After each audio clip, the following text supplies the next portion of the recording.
Good evening, everyone. Uh, a very warm welcome to you all for this Zoom session. This is going to be very exciting once again. We are going to get a very uh, knowledgeful training about the Bitcoin white paper. Uh, we will wait for another 5-10 minutes. We will wait for more people to join this session, and in next 5 to 10 minutes, we will start the session. So if you have your team members, your people, ask them to join the session as soon as possible. And we have very few seats vacant now. So we will wait for another 5-10 minutes and then we will start the session. Thank you so much, everyone.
A very good evening, everyone. We are going to start in next 2 to 3 minutes.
Vivek, make one last announcement for the invites and we can start.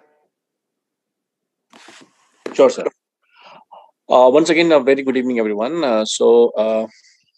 We are just about to start the session in next 2 to 3 minutes. So I would request you all kindly ask everyone to join the session. Um, Anybody who would like to understand about the blockchain and cryptocurrencies and how does it work actually. So this is the very basic things. These are very basic things which we need to understand about the blockchain. So and this is going to be very useful and fruitful for the product which we are going to start, which we are going to work with. So kindly ask everyone to join this session, as we have only 2 to 3 minutes and we have few seats vacant for this session. So I would request you all once again, ask if there is anybody who is interested to understand this. Thank you very much, everyone, for joining this session. Thank you.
Vivek, I'm unable to start my video. Okay, so just 1 minute, just 1 minute.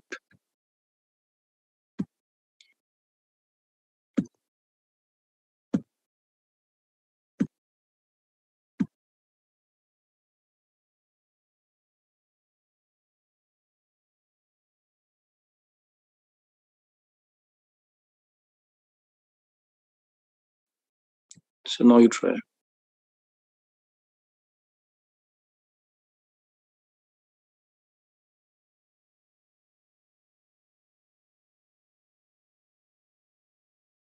Recording in progress.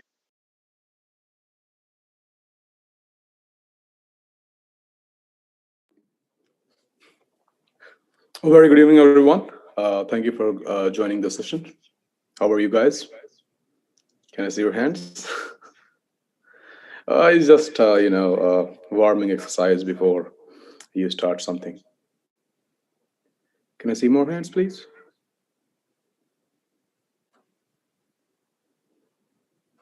Thank you. Thank you so much. So we will start where we left yesterday. Uh, Yesterday we started with the Bitcoin white paper, abstract part, page number 1, and we stopped at the page 2, 3, 4 because we have to start from today. So thank you for coming.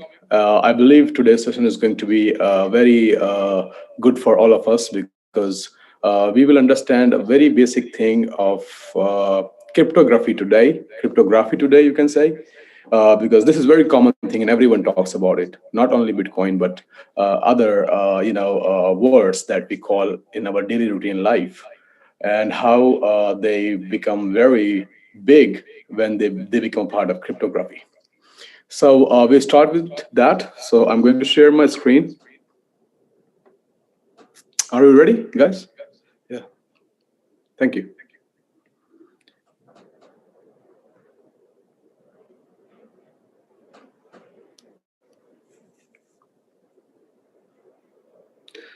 So yesterday we were on the Bitcoin white paper at bitcoin.org, and yep, I mean, we discussed about the first part. We were discussing about this yesterday, and I said that I will do it today because this is the most hard part to understand.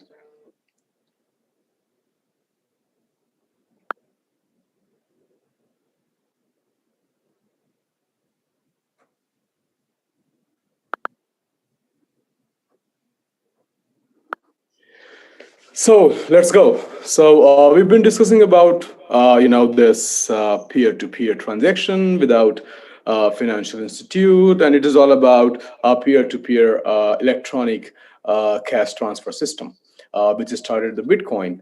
But doing this and solving this Byzantine general problem of double spending, because like I said yesterday, double spending was the major problem in the digital money to solve. Many proposed, many tried the beginning of it, but Satoshi eight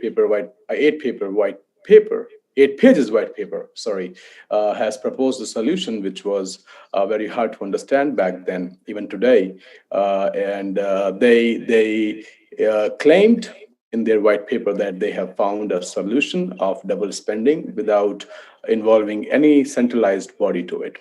So the next part was the proposal which was made, and from where the things started getting interesting, right?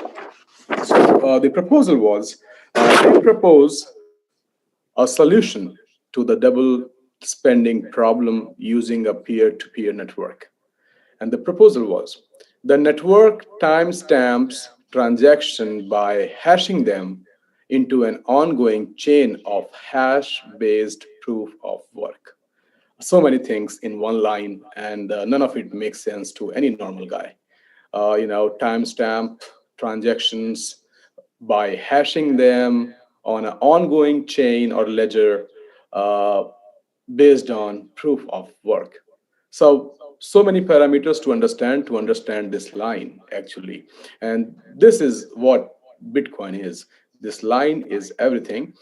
Forming a record that cannot be changed without redoing the proof of work.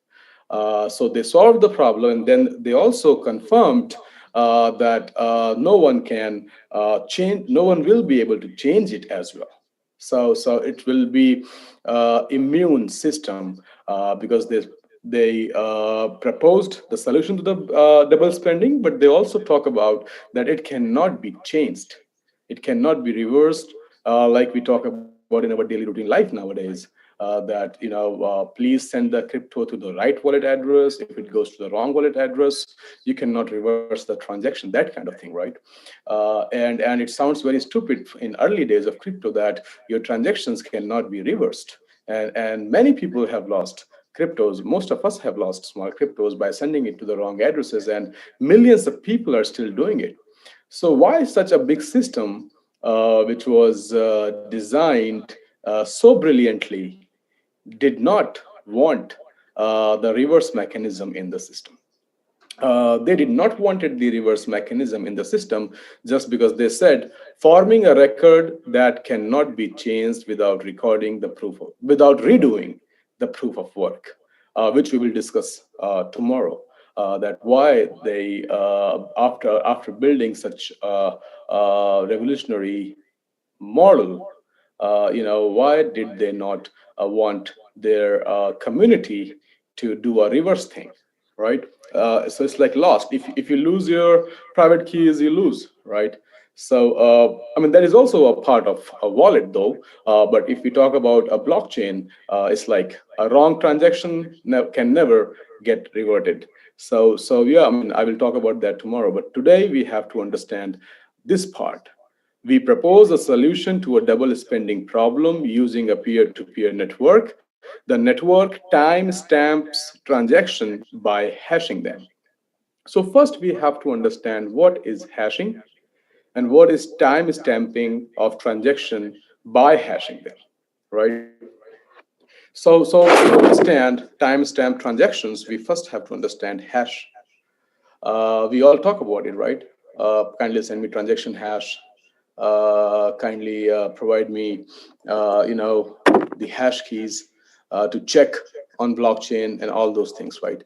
So what is hash? That was basically something that what we think. We think a series of numbers, basically encrypted numbers because it looks, we cannot read it basically.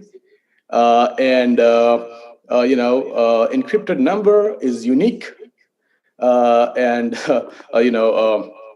every transaction is different, cannot be same, because each time a new unique encrypted code generates, you can say. This is what we know in our normal life, that what hash is, right? It cannot be same, it cannot be changed, and it is some encrypted information to make it unique. That is what a basic thought of any user regarding hash. I believe most of you understand hash very same way, that hash is all about a unique numbers. Can you raise your hands? I believe encrypted numbers or alphabets, basically, which make it unique. That's what we think our hash is. But the moment when you are right, you're right. So hash is the same thing what you have been thinking. But the moment this was introduced in cryptography, it become more interesting. So we have to understand hash as per the cryptography to really understand how valuable hash is, instead of just unknowing that a hash is all about a series of some alphabets and numbers, and which are unique. Okay, so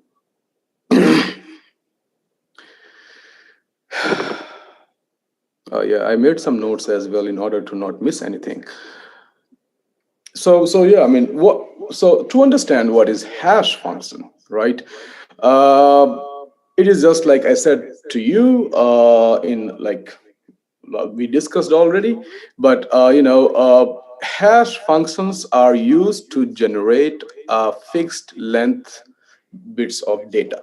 This is what you will find if you see the definition of hash, right?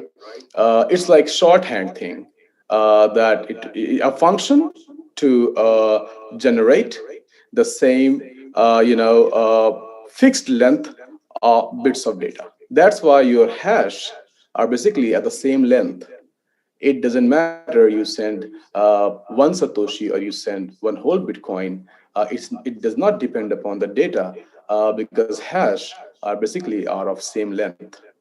We probably I don't know, did we pay attention to that in the past or no, but if you will pay attention to this, you will see that Bitcoin hash is basically the same number of same numbers. It's fixed size, you can say. Let's say if it is 64, it is 64, 64, 64, 64. That does not depend upon the size of the data. It doesn't matter how big the data is. The fixed length will be there. So I mean, uh, but I mean, it's like validating the data all the time. Uh, Again, it's confusing, right? It's not. I mean, it's still, we understand now the hash, unique things, same length, which is very exciting. Does not depend on the size of the data. But also, like I said, when hash became a part of cryptography, the things started getting brilliant, right? So I have recorded a video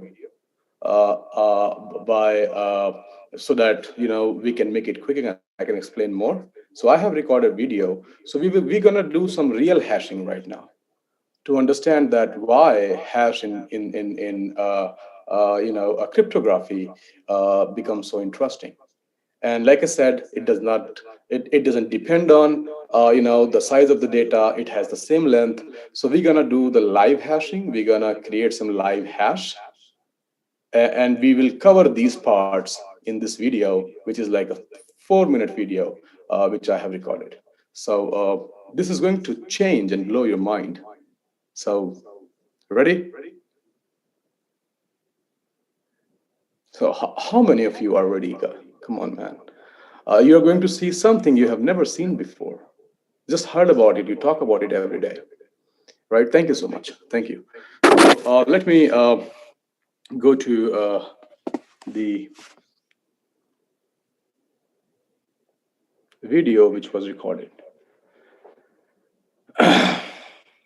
Okay. So basically, it's in the Python language. The people who don't know what Python is just a programming language. So we have used Python 2.7 for generating hash, and video is recorded. So I'll show you what I mean.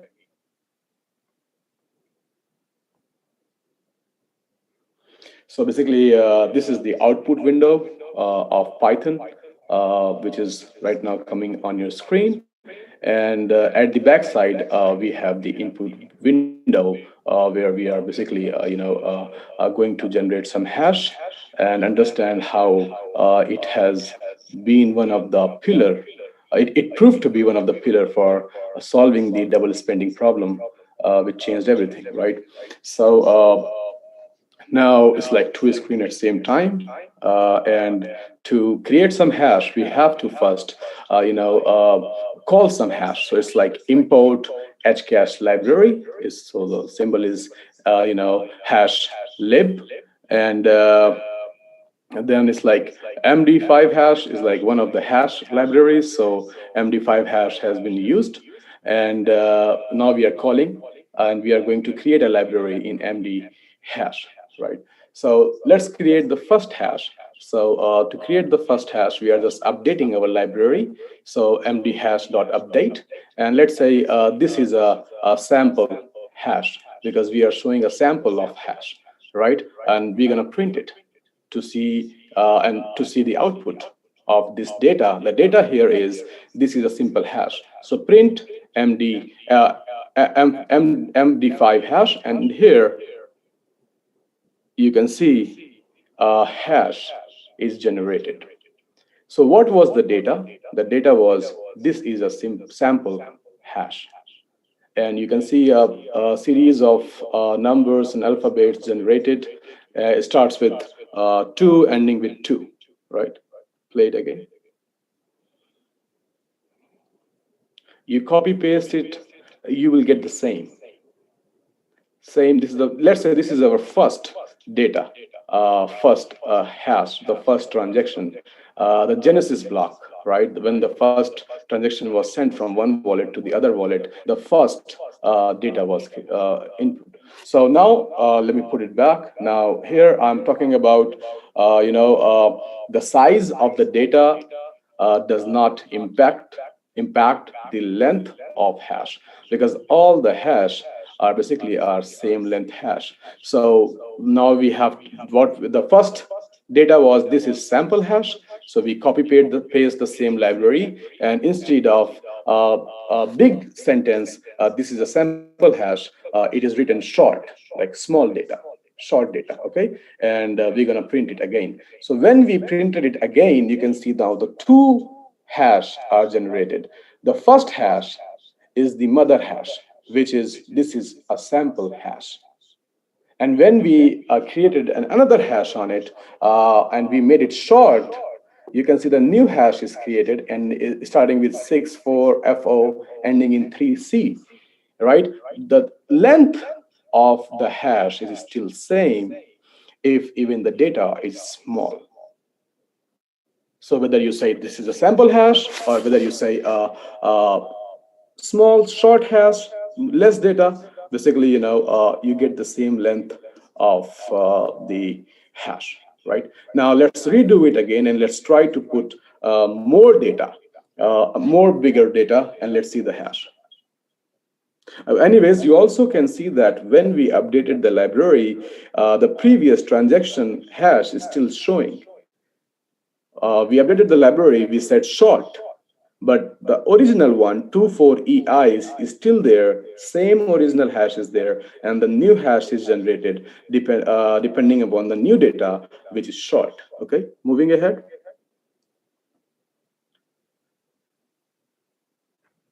So yeah, that's what, like, your mother hash is there. You copy paste it as many times as you want, it will remain the same.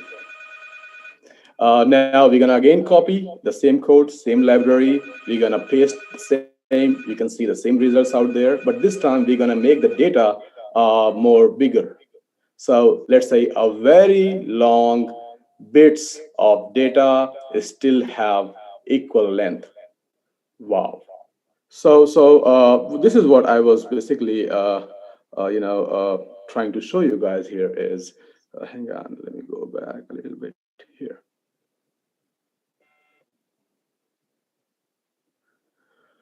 So now we have, basically we are passing a big length of data, more data, which is very long bytes of data. I still have equal length hashes.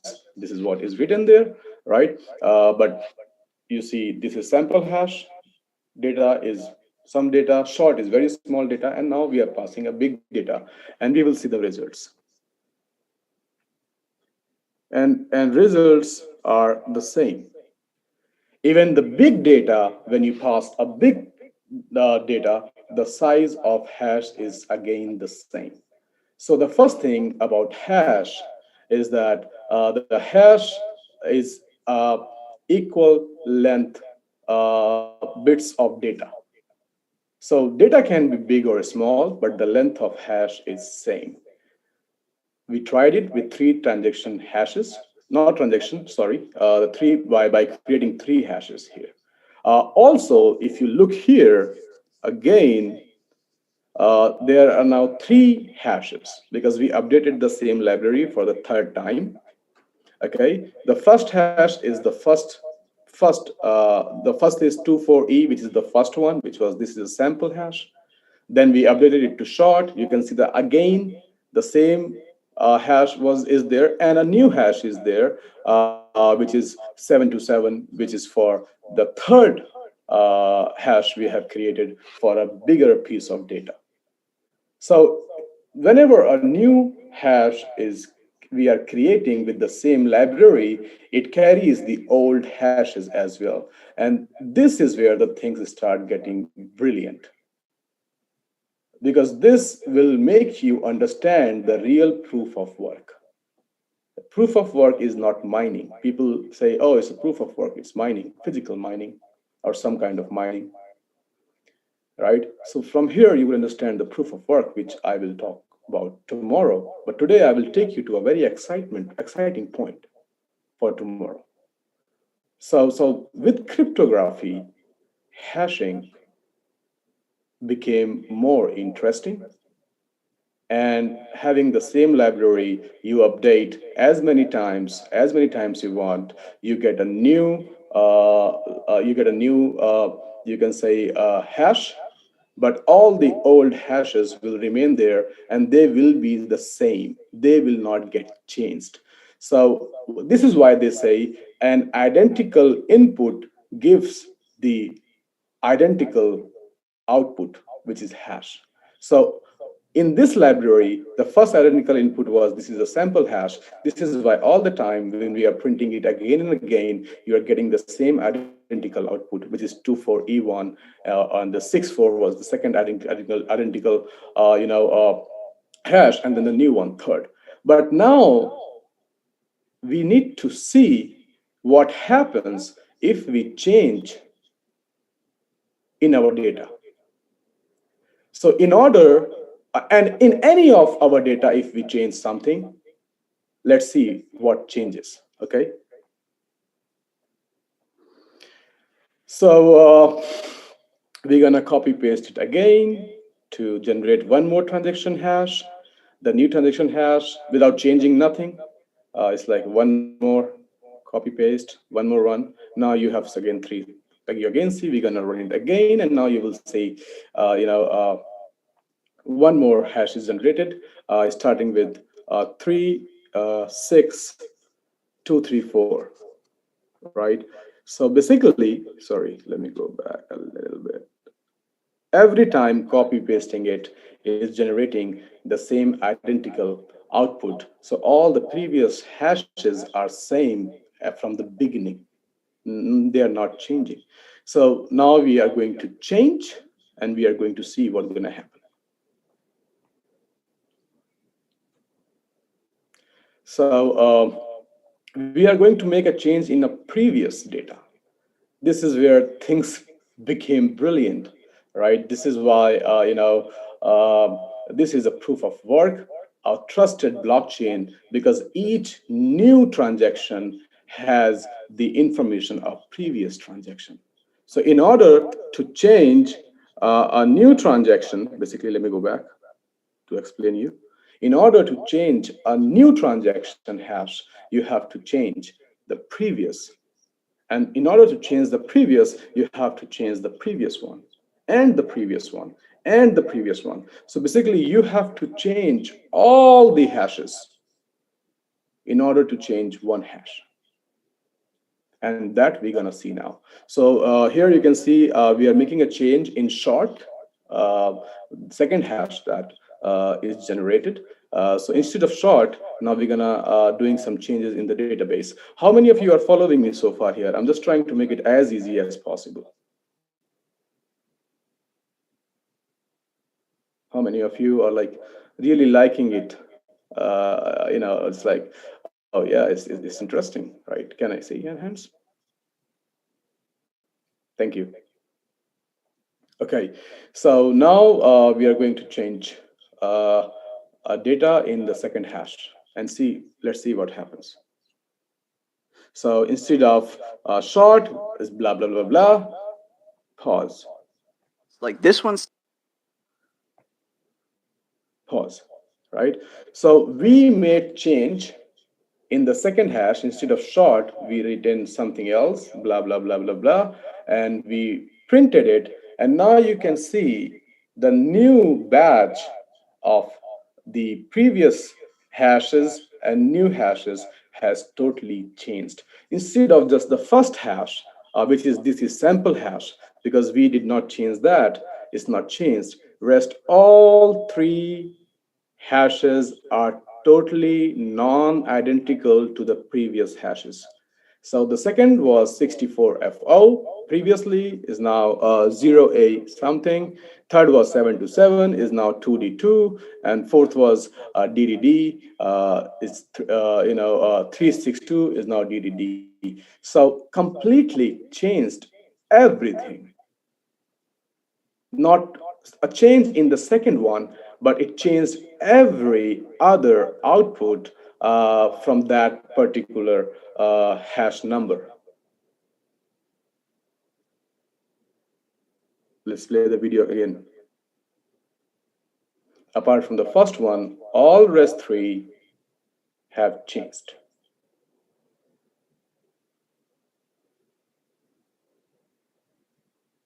All right. So now let's try to change the first one. Okay, so let's delete. And okay, you see just one output now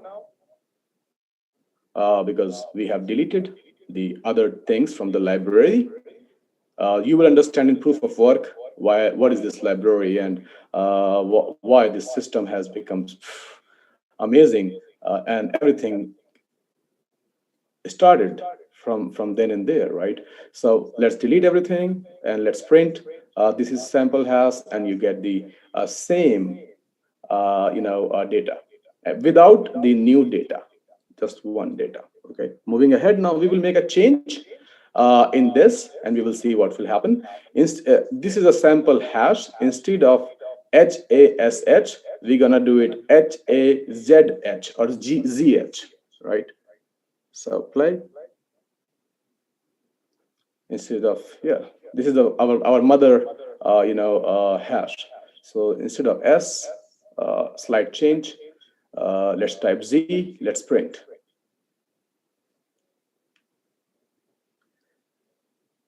A complete changed hash. None of the word, none of the letter or anything, no, not even a single thing matches. A complete change of hash. So what we understood in cryptography in hash is that first, identical input has identical output. The length of the hash is always same, does not depend upon the data for which the hash is being created, right, which is encrypted. But also, if you want to make a change in any hash, you have to, and if you are able to do so, everything will change. This was, something which people were not able to understand unless they did not understand proof of work in that. So if you go back to the white paper part 2, it says we propose a solution to the double spending problem using a peer-to-peer network. The network timestamps transactions by hashing them. So transaction, hashing them, you understand, creating hashes, right? And you understand what hash is and the attributes or the quality of hash, and how changing anything in the hash changes everything, and why in this abstract, in the other few lines, you will see that the white paper proposed the longer the chain is going to be, the stronger the chain is going to be, because in order to change anything in the network, someone has to goes up to all the hashes and change at the top, which will require a huge computation of energy. So now, since 2009, since the first Genesis block, 2022, every second you have Bitcoin transactions going on, which is making this chain longer and making it stronger. And it also says the stronger it grows, there is no hacking system in it. But the white paper or Satoshi, they never thought that this will be a so big thing one day. But look at their white paper proposal way back before what we are, getting today. Why Bitcoin is the most powerful currency? Because it is probably the most unhackable blockchain. You cannot hack. We hear hack about other layer one solutions all the time. Matic, Polygon got hacked.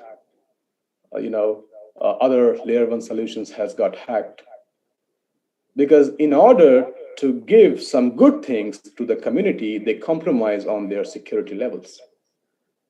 Why Ethereum is so big next to Bitcoin, and people hate Ethereum because of gas fees, but that gas fees of Ethereum, what makes Ethereum network strong.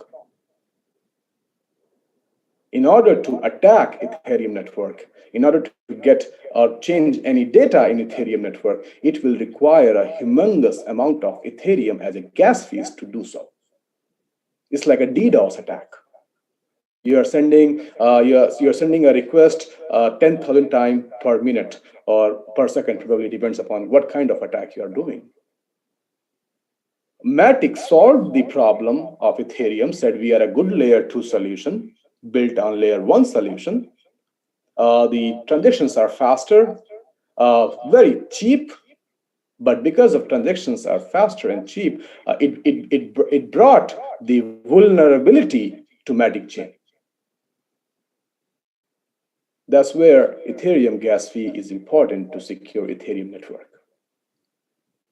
So your Ethereum currency is basically next to impossible to hack.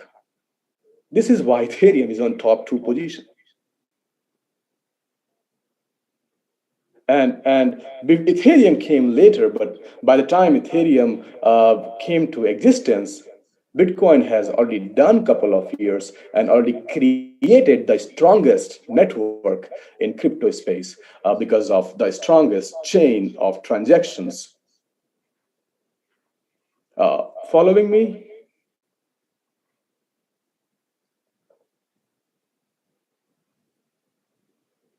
Right? Thank you. So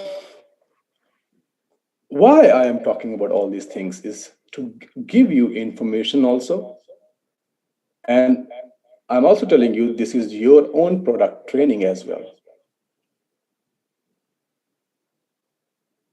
And you will be the best people out there who does not come from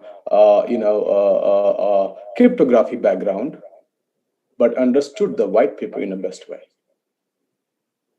The technical people, they understand better than me, I know. I'm not saying I'm the best explainer, or I know more than other.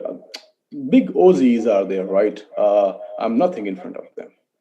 I'm just a part of this crypto space, but I'm trying to break it down as easy as possible for you to understand, because you will feel that really something big was created. It's not something which grows so well, so big. So let's get back to the abstract part for today. Tomorrow we're gonna tomorrow Zoom again. I'm not taking a lot of time for us to start, right? So tomorrow we will talk about proof of work, because proof of work, if you go to if you want to get this excitement, so if you go to the white paper again, it says we propose a solution to the double spending problem using a peer-to-peer network. The network timestamps transactions by hashing them. So timestamping is like when any hash is created, there's a timestamp. And that's why when you go on Blockchain Explorer, you copy paste your hash. It has the timestamps with it, which makes it unique too. So and then tomorrow we understand ongoing chain as well. So ongoing chain is every time the new hash is created, carries the data of the previous hashes. Clear so far, right? So on ongoing change of hash-based proof of work. So proof of work we understand tomorrow. Forming a record that cannot be changed without redoing the proof of work. So redoing the proof of work was, you remember we made that one single change in our one hash, and it changed everything. In the video I have shown you, it changed everything. When that small, we made some changes in the second hash, and it changed second hash, third hash, fourth hash. So that's what they have proposed, that forming a record that cannot be changed without redoing the proof of work. That's what they set down. The longest chain not only serves as a proof of the sequence of the events witnessed. So the longer the chain is growing, basically it is witnessing previous records as well, right? And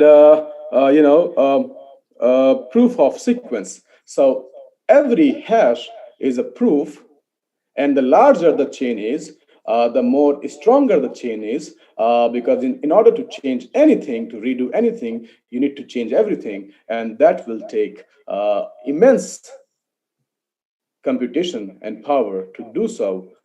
And now it's next to impossible, because big time. But when the white paper was produced, it has to start from block 0, 1, 2, 3. So initially there was a very small chain, because it started from 0, 1, 2, 3, 4, 5, 6, and it now now it went to trillions uh, in number, in terms of new blocks, new blocks, new blocks. But initially, to keep the chain from attack, to keep the chain safe from attack, it was required, to make sure that the creators of hash are having more power than the people who are trying to change or trying to hack the chain. I will talk about that in proof of work and best effort system, BES system, which very few people know in my tomorrow part. But you understand this last line: forming a record that cannot be changed without redoing the proof of work. So redoing the proof of work, you understand already, because I have shown that in a video. And the longest chain not only serves as a proof of sequence of events witnessed, but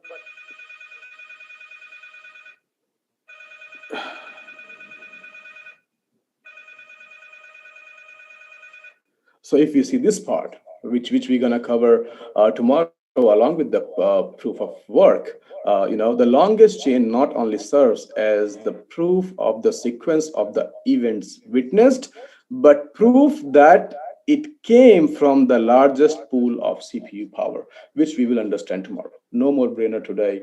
It's sufficient for us to understand what is hash, and how hash become the first important leg when it comes to cryptography, and how it works, and what are the qualities of hash. So tomorrow we're going to cover the proof of work, which will make it more unbelievable for you guys, which will make you really think about these things before going to sleep. So now it is getting more excited and excited and excited every single day. And this is how exciting our new project is. So tomorrow, same time, 6 p.m., we will understand a proof of work, and also we will understand a pool of power, CPU power. We will cover, and then we will talk about mining and all those things, and then we will talk about the challenges which came initially, and how a network of good volunteers, a network of good people, carried it out to what it is today.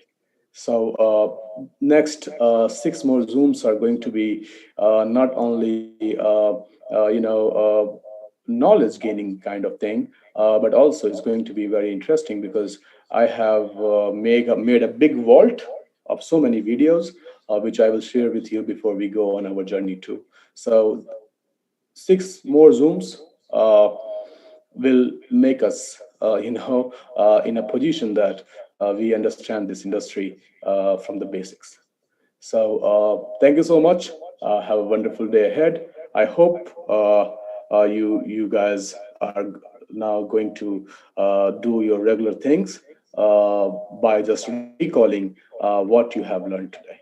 Thank you. Have a wonderful day ahead. We'll see you tomorrow, guys. Bye bye.